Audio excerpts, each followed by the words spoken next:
This podcast is brought to you by Cyber attacks can be prevented. Checkpoint. You deserve the best security.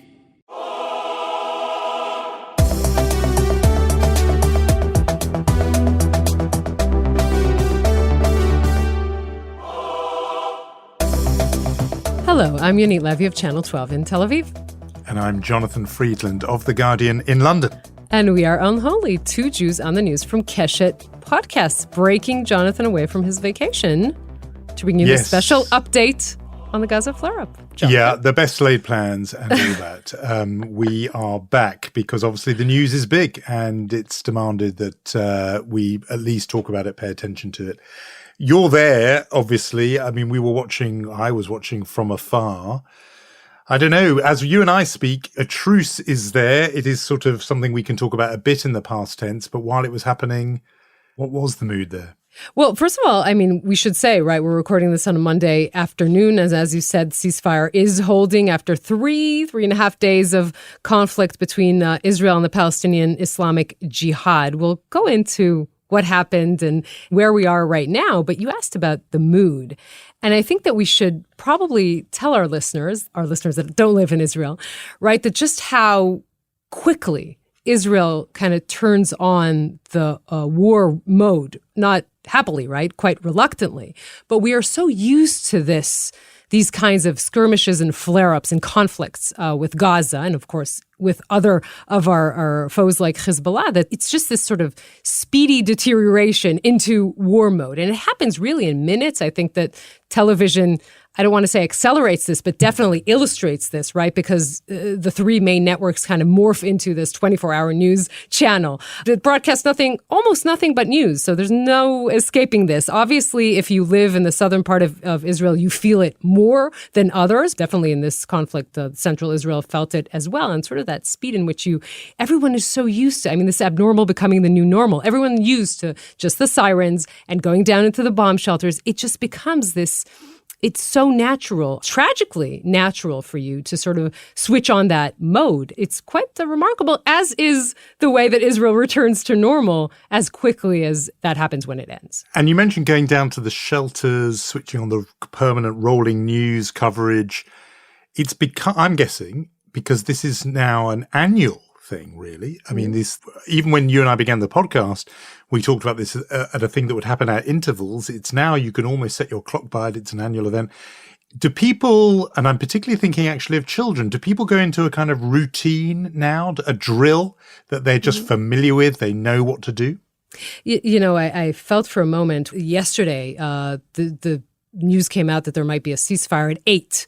And it's like you play the role so well. Everyone knows what the script will be. Because ceasefire at 8 means that the enemy you're standing across from in Gaza is going to do everything they can between 7 and 8 to shoot at the most important Israeli symbol, which is Tel Aviv. So you kind of know, when you ask what people are used to and what children are used to, you kind of know that if there's a ceasefire at 8, there's going to be shooting at Tel Aviv. You can almost set your clock to shooting over Tel Aviv at 7. And yes, I think that there's this moment where you realize that not only for you has this become this annual event, but also for children and your children, this is pretty and tragically a normal situation. And you also think of the children on the Palestinian side and what that means for them, this sort of course, not real normal, but what is this new reality? And how are we indeed locked into the situation, having this annually? I hope not. But this is what we've experienced last year and what we're experiencing now. Again, a very different scale. And a different enemy, which is absolutely. We're going to get into the differences in a second. But funnily enough, it was that picture, particularly of the children on both sides, that I had in mind. The notion that, adults have all kinds of mechanisms and coping strategies and rationalizations. But yes, Gazan children, Israeli children, growing up with this thing that happens, like the changing of the seasons, that there is suddenly war and, fire raining from the sky and people dead or injured. And obviously more on the Palestinian side because of the differences partly in defense and protection in terms of the Iron Dome and so on. But this is a very grimly sort of routine thing now that for the life of the two peoples involved. So we should talk about how it sort of came about. Now, as you and I speak, like you said, we're at the other end of it. Yep. Hopefully. Yes. Fingers we crossed. hope. And, of course, like I said, best laid plan. So you can make those assumptions. But as we speak, that's how it seems. The last time there was erupted out of a standoff confrontation in Jerusalem, that's the element from where I'm sitting seems to be missing this time. Mm-hmm. And of course, this was written up around the world as a clash between Israel and Hamas.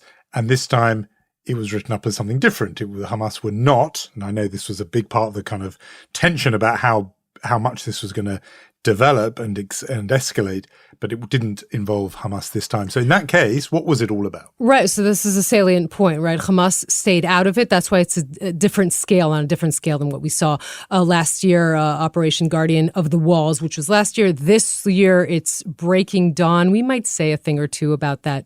Israeli Defense Forces choosing its titles, but we might do that later in the program. What happened now is a skirmish, a flare-up between Israel and the Palestinian Islamic Jihad. We should say, by the way, brief and, of course, from the Israeli point of view, successful. Israel assassinated 2 senior commanders of the Islamic Jihad's military wing in Gaza, the commander of the northern and the southern sector, and also the commander of the organization's anti-tank unit, killed. And basically, this whole thing started when Israel thwarted the plan to fire anti-tank missiles at Israeli citizens at the Gazan borders. Now, we should also mention that according to the Palestinian officials, there are 44 Palestinians killed. Israelis are talking about 35 Palestinians killed. There are 15 children out of that toll. Most of the civilians are killed not in Israeli airstrikes, but rather in Palestinian rockets that were misfired. And here we should make the point, Jonathan, that this, again, as we said, is a war not between Israel and Hamas, the biggest bully in town, if you will, but against the Palestinian Islamic Jihad, the nasty kid in the classroom, but definitely less of a formidable foe than Hamas is. A smaller organization, less ammunition, more haphazard in its organization. That is why, it's a little bit like, I don't know, I should never use sports metaphors, but this is not Israel playing in the Olympic Games against Hamas, if you will, but it's playing in the Maccabiah Games against a much smaller organization. I'm going to get into trouble for doing this, making this comparison. Yeah, I can imagine you might. But I do get the point about scale. Obviously, people outside the country would say that Israel versus Hamas is itself an uneven conflict, and Israel is much more militarily equipped. It's the bigger, has the greater firepower and so on. But didn't all this bubble up also, Israel is not a terror organization that shoots at civilian, if you're trying to make the point. But yes. Yeah, just because of your analogy about the big bully, etc. But just in terms of big, actually, is all I was going on. Didn't this bubble up out of action on the West Bank with Palestinian Islamic Jihad and their presence there? And that had been sort of brewing. There'd been some action in that department in and around Jenin, I think, for a while. So there were clues that something like this was brewing. Yes, first of all, we should say that the Palestinian Jihad is growing as an organization. It is really the clear Iranian proxy in Gaza. So Iran is putting in more and more funds on supporting this organization. What kind of started this skirmish was, as you said, an arrest in Jenin of Bassam Asadi, a 62-year-old operative of Jihad who has been arrested 3 times before. So Israel didn't actually assume that this would create such havoc like it did. But it did. The arrest itself got messed up. There were rumors that he died while being arrested. So that started out a whole sort of a plan to lash out at Israel. And then Jihad planned to, as I said, shoot these anti-tank missiles on the Gazan border. Israel decided that this will not happen and tried to take the initiative, closing down, by the way, parts of the southern part of Israel for 3 days, and finally going out on the offensive and taking the initiative and attacking these commanders of the Jihad to thwart the plan to actually shoot anti-missiles at Israelis on the border. So I should say something about the difference between how this played out where you are and how it looked outside. I mean, because you were saying about how quickly Israelis, and we assume as well, Gazans, Palestinians, go on to the kind of now very familiar footing of these eruptions of conflict.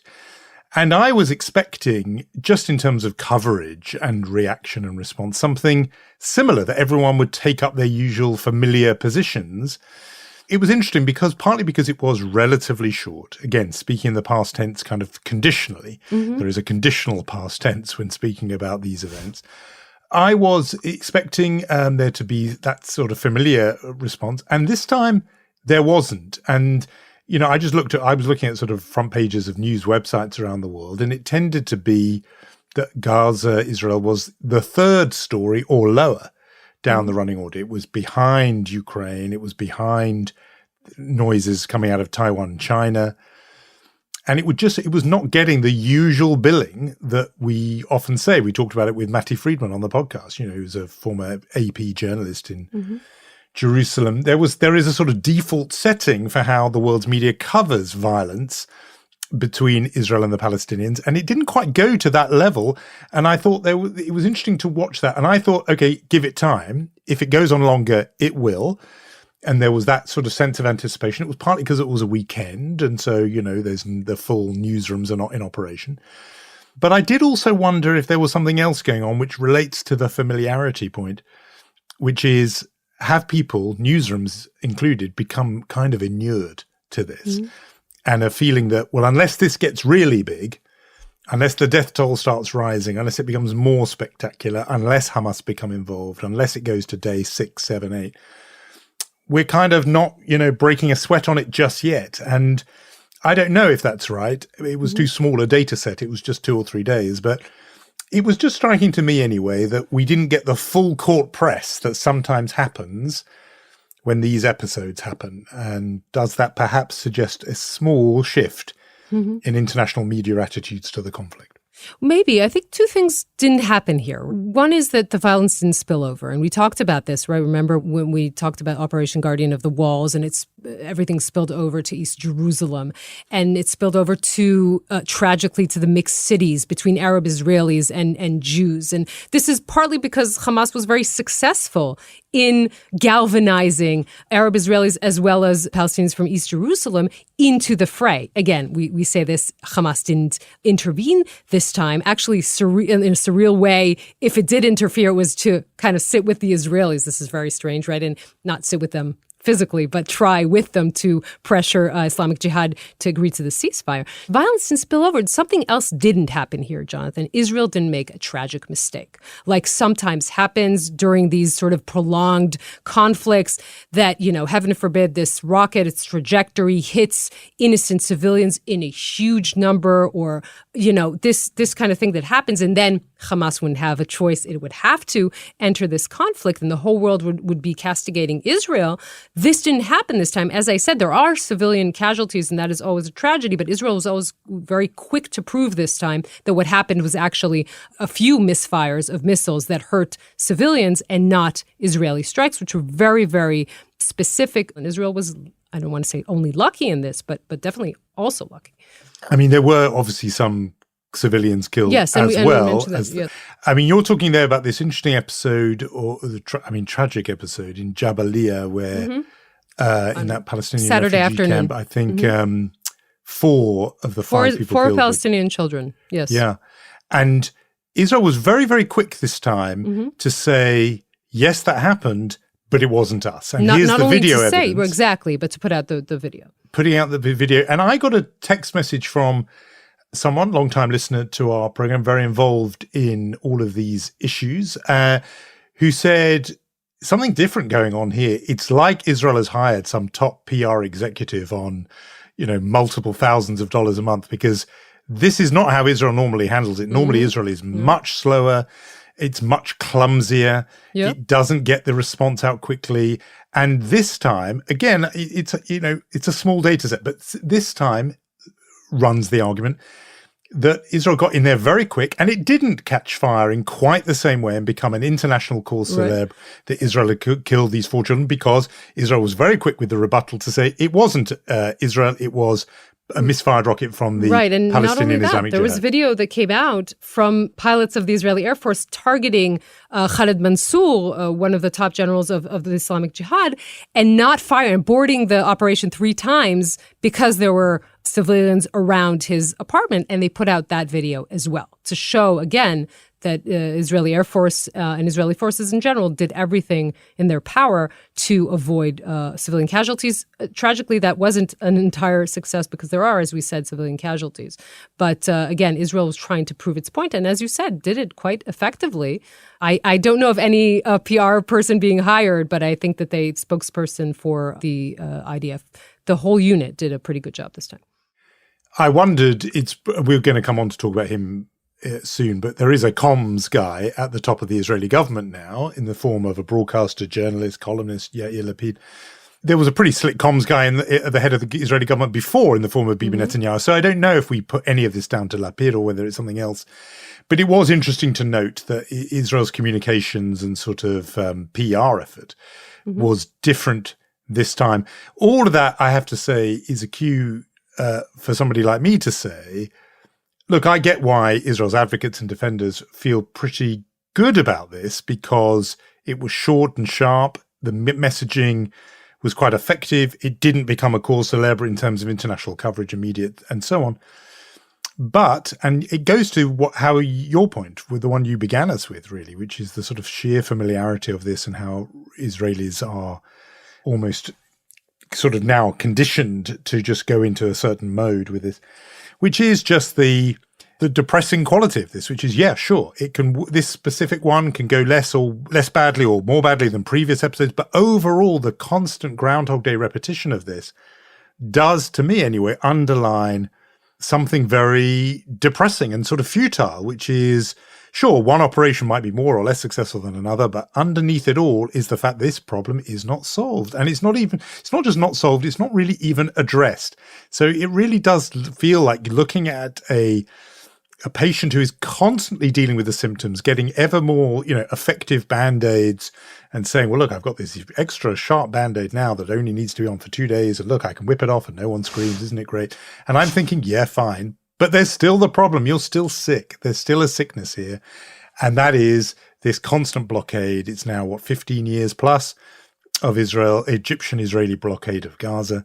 And fundamentally, no political horizon at all, no conversation, no dialogue with the Palestinians, who Israel ultimately has to work this out with. Two people sharing one land. Ultimately, there's going to have to be a conversation. And I know we're a million miles away from that. I have to say that you doing medical metaphors is much better than me trying to do sports metaphors. So that is the one thing we can agree upon. Look, I think that I'm going to use this, I'm going to sound like a Hallmark cliche, but obviously the first stage of solving a problem is accurately defining what the problem is.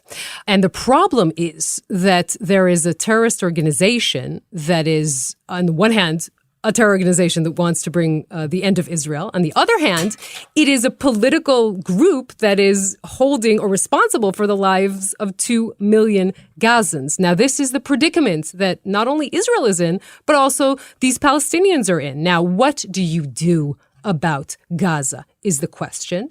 The answer, as you said, I think Israel believes like the best it can hope for is to sort of prolong the gaps between these flare-ups. We're not managing to do that, quite the opposite. But what do you do? Now, of course, the Bennett government tried to change a little bit of the paradigm and say, look, we're going to give more carrots to Hamas, right? We talked about this with Shimrit Meir, who is Bennett's top aide, meaning we're going to let Gazans work in Israel in large numbers. The less terror we see, the more we're going to allow it. We are going to let materials, merchandise, more and more of that to come in through the Israeli border. I think Egyptians are a different issue on the other side, but we're going to allow for that. The more, again, we see Hamas maybe being more and more pragmatic. So that is a first step. And again, Hamas didn't enter this conflict this time, so that's important. It didn't, on the other hand, I think, do enough to kind of pull back Islamic Jihad. So that is one thing. Are we ever going to see a better future, a markedly better future for people in Gaza? That means better economic situation. That means even a port like certain Israelis have been talking about. Are we ever going to see that? Yes, if this terror organization, again, that is holding basically 2 million people hostage, will realize that that could be the future for them. I don't know how that can happen. I don't know when that can happen. But that is something that I think Israelis hope for. It is in their interest that the lives of Gazans will be better, for sure. Maybe it's because I have 1 foot in vacation mode, which was swiftly yanked back out of your vacation mode. But you're still in your lounger. I'm pulled you back in your lounger, in your luxury lounger back. No luxury lounger here, I can tell you. But I was thinking, why is it? Or maybe it's because of that. But I have one slightly more positive thought here, which is that, first of all, there were those below radar signs, and Shimrit Meir brought them above radar for our listeners, which is this thing about Gazans working inside Israel, inside the Israeli economy. I think that had happened, certainly in terms of international awareness, sort of out of sight. People weren't really fully aware of that. That is a thawing of relations that is important. Mm-hmm. But the other positive I would take from this a little bit is the fact that, and of course it's not admitted, but there is some common interest now between Hamas and the Israeli government, whether anybody will ever admit it or say so. They were both united in wanting to thwart Palestinian Islamic Jihad. Israel, for obvious reasons, because they don't want the threat that they were preemptively striking to remove, namely of using anti-tank missiles to hit Israeli targets. But Hamas too don't want this rival. They're in a competition too inside Gaza. And so can that become a sort of a bit of common ground, that they have a shared enemy/rival in common? And I noticed somebody was comparing it to the wider regional dynamic where Israel has common cause with the likes of Saudi Arabia and Gulf states against Iran. Of course, Islamic Jihad, a proxy of Iran. Mm-hmm. Could there be a similar coming together with the non-Islamic Jihad groups, namely Hamas, and Israel, out of this? I don't know. Maybe we're getting ahead of ourselves, but there does need to be some sort of channel of conversation which says, one way or another, we're going to have to make this work and live alongside each other. Something in the fact that Hamas did not get involved in this. I agree with you, what you said before. There wasn't a kind of a spectacular provocation that would have forced them to come in. But just the glimmer there of something which can turn into a connection, a point of contact, a channel of conversation. Obviously, you're right about the fact that Hamas and Israel, again, in this surreal situation only the Middle East could probably provide us, we're on the same side right now. They both wanted the Islamic Jihad to agree to the ceasefire. Let's not make a mistake about what Hamas is, what the nature of it, what the ideology is, what the goal is. There's still a terrorist organization that wants to eliminate the state of Israel, and it will enter in another conflict when the timing is right for Hamas. The timing wasn't right now, and that's why they wanted to push the brakes on the Palestinian Islamic Jihad, which in a way is a rival as well as an ally. It's a complicated relationship between Hamas and Islamic Jihad. But over time, again, if the pressure comes from, I think, also the Palestinians in Gaza, who realize that the more Israelis see quiet, the more, I think, their economic situation, civic economic situation will improve. As I said, again, this is the interest not only of the Palestinians, this is also the interest, should be and is the interest of the Israelis. I hope that that is in our future, that somehow this terrorist organization becomes more and more, I guess, pragmatic is the word I'm looking for. I don't see it happening right now. But that is the hard thing to do on this one is to hold two conflicting, contradictory thoughts in your head simultaneously, which is that it is a terror organization whose charter commits them to the destruction of Israel is one true set of facts, and simultaneously that they are now also charged with the day-to-day government of Hamas, of Gaza, and want to keep in power. And they are under multiple pressures, including economic and other pressures. And that tends to concentrate the mind somewhat. And that they, as we have seen over that 48, 72-hour period, they do have interests which can be, reasoned or calculated with. Right. And so all those things can be true at once. And I do have, and I've long had, partly by covering the peace process in Northern Ireland a long time ago, some sympathy with the view of those who say, deal with the most hardline faction in the mix, because ultimately they're the ones who you have to be on board. This is ultimately what led to the logic of peace in Northern Ireland.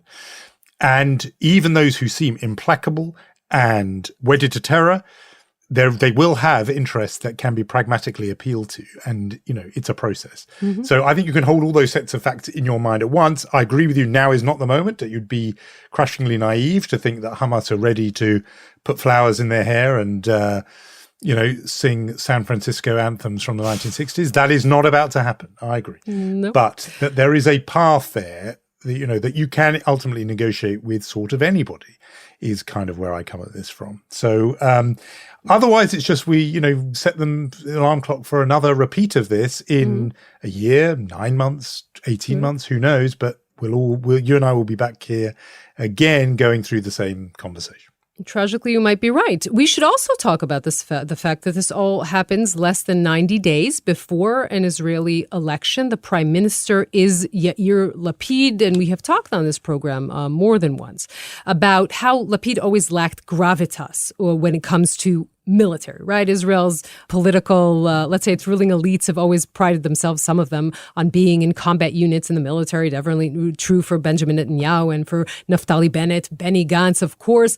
Yair Lapid was a journalist in the military. He did not have any experience in combat units. This is good for him. The fact that this operation was short, it was successful from the Israeli point of view, gives him, he scored a couple of points. So does the cooperation between him and Benny Gantz, the defense minister. Remember, Lapid and Gantz, probably two men behind the ugliest divorce in Israeli politics, now working together. Also good. Doesn't mean that they won't be at each other's throats come November. And also, Jonathan, another, I should call it historic maybe, moment in which Lapid, current prime minister, meets with head of opposition and former prime minister, his formidable foe, Benjamin Netanyahu, for a security briefing during this operation. For Lapid, obviously, it's very good. He's on what he would think, the right side of the table. He's the prime minister now, debriefing Netanyahu. Netanyahu himself trying to show that he is a responsible adult, and this is the middle of a conflict and a war, and he will come to Lapid, as difficult as it is to him, you can only imagine, right, to receive this security briefing. I just love this part of the story. I have to say, the politics of this moment. As I understand it, Bibi Netanyahu had previously refused to get briefings from Naftali Bennett. He didn't like the dynamic at all of him going as kind of supplicant and deferring to the man in his chair. Would Caesar get a security briefing from Brutus, I ask you? No. That's how Netanyahu would see it, yes. You're not going to do it, but also I think in terms of status, that if anyone's briefing anybody, I am the big man here, I will brief you, not the other way around. So that's interesting that he would accept it. Somehow he found it more palatable. You'll have to tell me why that was, but more palatable from Lapid, maybe because Bennett was obviously once on his team and had betrayed him. True. But also maybe he thought this moment was big enough that it would look bad not to be in the mix somehow. Right. There's this amusing thing about the different pictures of the event, which, we can talk about each side of the story, exactly, put out their own official picture from each one put their event. Different pictures out, and Lapid's picture shows very serious, and I'm the prime minister briefing this small opposition leader whose name temporarily escapes me. But meanwhile, the Netanyahu puts out a picture. It's of them sort of laughing and smiling as if it's only a photo op. No, not only is it only a photo op, I'm laughing because I know that in a few months I'm going to be the prime minister, so I don't mind. That I think that was the message, and Netanyahu himself kind of laughing at this meeting, right, smiling. That's a deep read. I like that. So as if say, don't be fooled by this image. We all know who's in charge here. Right. But overall, I thought, look, this politically is a plus for Yair Lapid for all the reasons you said. People would have doubts about his credentials. It reminds me a bit of that rule in American politics, which is, Democrats start wars and Republicans don't. And this is the logic has always been, it's defied by the facts. It's when you think of George W. Bush. Right. But the rule always was that Democrats felt the need to prove they were tough on security in a way that a Republican felt more confident. And therefore it was Democrats who would have the itchier trigger finger. And I did wonder a bit about that politics that Netanyahu had several times in his prime ministership shown restraint and held back despite the image that actually he had not been that bellicose. And then it takes a liberal centre-left Tel Avivi like Yair Lapid to feel, right, let's go, bombs away. And that's about the politics. But maybe, you'll tell me, is it effective when he goes into a campaign? Can he now pose as a national security prime minister come November? It's effective for now. The elections are almost in 3 months. This is a very long election season. How much of this will remain in 3 months? I don't know. But it's very good for him now. I'm sure the polls would show him, edging close to Netanyahu in the question who is more fit to be prime minister, for sure. But how much of this will be left in 3 months? I really don't know. Israelis usually don't tend to vote on policy towards Gaza because they don't see huge differences between the leaders on the left or on the right. This will not be, I assume, again, maybe we're going to see another flare-up. I hope not. But this will not be the main event during these elections in 3 months. In which case, what will be the agenda if it's not this? Well, I can tell you that probably we're going to be talking about the economy for 2.5 months, and then 2 weeks leading up to the elections, we'll return to the age-old question, Bibi yes or no. That will probably be, if you're talking about Groundhog Day vis-a-vis Gaza, I assume it's going to be Groundhog Day vis-a-vis the elections as well. And because in a way, underpinning that is a presumption that there isn't another one of these episodes and flare-ups. All of the security analysts, military folk you speak to, do they tell you that nobody I know will say it's solved, it's over forever, but do they put a figure on how much time they think this is for? Nobody does. I mean, everyone relates this as a tactical success. I think Israel was even sort of, I don't want to say pleasantly, but definitely surprised by these achievements. Again, 3 top generals in Islamic Jihad were assassinated in a very short period of time, so much so that when they started talks about ceasefire, it wasn't really clear who the Egyptian intelligence should be speaking to, because no one is in charge anymore except the big boss who is in Tehran. So again, very successful, very short period of time, good for Israel. No one would bet all the money in their pockets on when the next flare-up will be, when, Hamas decides. Another thing that Israel did here was, again, take the initiative and not wait for the other side to drag Israel into the conflict. No one will bet how long it's going to be till the next time. No, I was just partly wondering about election interventions, which terror groups do sometimes make, and whether Hamas would want to make themselves known once again before Israelis go to the polls. We should, because this is an episode of Unholy, albeit a special one, do our usual thing. And if we were to be handing out awards this week for Chutzpah and Mensch, I would want to nominate for a Chutzpah award. One way or another, they've had them before, but I think that the government of Russia would certainly deserve some kind of prize for chutzpah for calling on both sides in Israel and Gaza to show, quote, maximum restraint. Russia thought that they should condemn Israel's actions in the Gaza Strip, saying that Moscow is seriously concerned about a new round of armed violence in the zone of the Israeli-Palestinian conflict. And they thought this was another escalation provoked by Israeli airstrikes on the Gaza Strip, and they condemned it. I think the phrase "pot calling the kettle black" is almost too weak for the sheer brass neck here for Russia, which is involved in its own, let's just remember, absolute warfare in Ukraine, invasion, bombardment, racking up thousands of deaths, for them to be wagging a finger and lecturing and expressing their deep concern at the resumption of a full-scale military confrontation. Again, we direct people to Leah Rosten's Joys of Yiddish. Look up chutzpah, and you may well see the text of Moscow's statement in which it reaffirmed its principled and consistent position on the Palestinian. I wonder if they know what restraint conflict. means. If they actually know what the word means. Okay, so if we were giving out Mensch awards, I would give it to Maayan Maimun, Jonathan. This is a mother of 10. I think just for that she deserves the Mensch award, but specifically because she heads one of the units in the Iron Dome aerial defense unit of the Israeli Air Force, and we should say the Iron Dome system generally becoming incredibly accurate. This time around, 96% accuracy, intercepting the 1,000 rockets coming from Gaza. So obviously the soldiers there, men and women, working around the clock. Israel not improving so much in the titles it gives its operations in Gaza. Remember, we had Cast Lead and Pillar of Defense and Protective Edge, and now we're somehow at Breaking Dawn, which I know you remember is actually a vampire movie. Yes, I think you would remember that more than me. But tell me if it's true. I know you watch the movies. If some have detected the hand of Yair Lapid himself. Oh no, this. I don't think it was him. No, I don't think it was him. Because I don't know enough, but I'm told that this had some of his literary style to it. This is the sort of phrase he would use. I don't know about that. I defer, as on all things, to you on this. There was actually once there was this rumor that the computer chooses the names. I think the computer would, choose better names. But never mind. The actual officers in the military chose this. We should remind people that you can talk about all of this and future editions of the podcast, what you'd like to hear us talk about on our Facebook page, Unholy Podcast. Same is the destination to find us at Instagram. And our thank yous. And our thank yous, of course, to Gaia Glazer, Omer Primat, Rom Atik, and Irad Eshel. Jonathan, we shall return you to your lounger. Life is all about choices, Mr. Friedland. You can either choose to be a journalist or to have a normal vacation. So good luck with that. Next week, we will be back with an episode of a conversation we loved, and we hope everything will be quiet on the home frontier. We really do. For everyone involved, we really hope for some quiet. And see you then.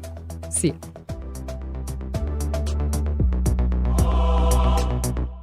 This podcast is brought to you by Cyber attacks can be prevented. Checkpoint. You deserve the best security.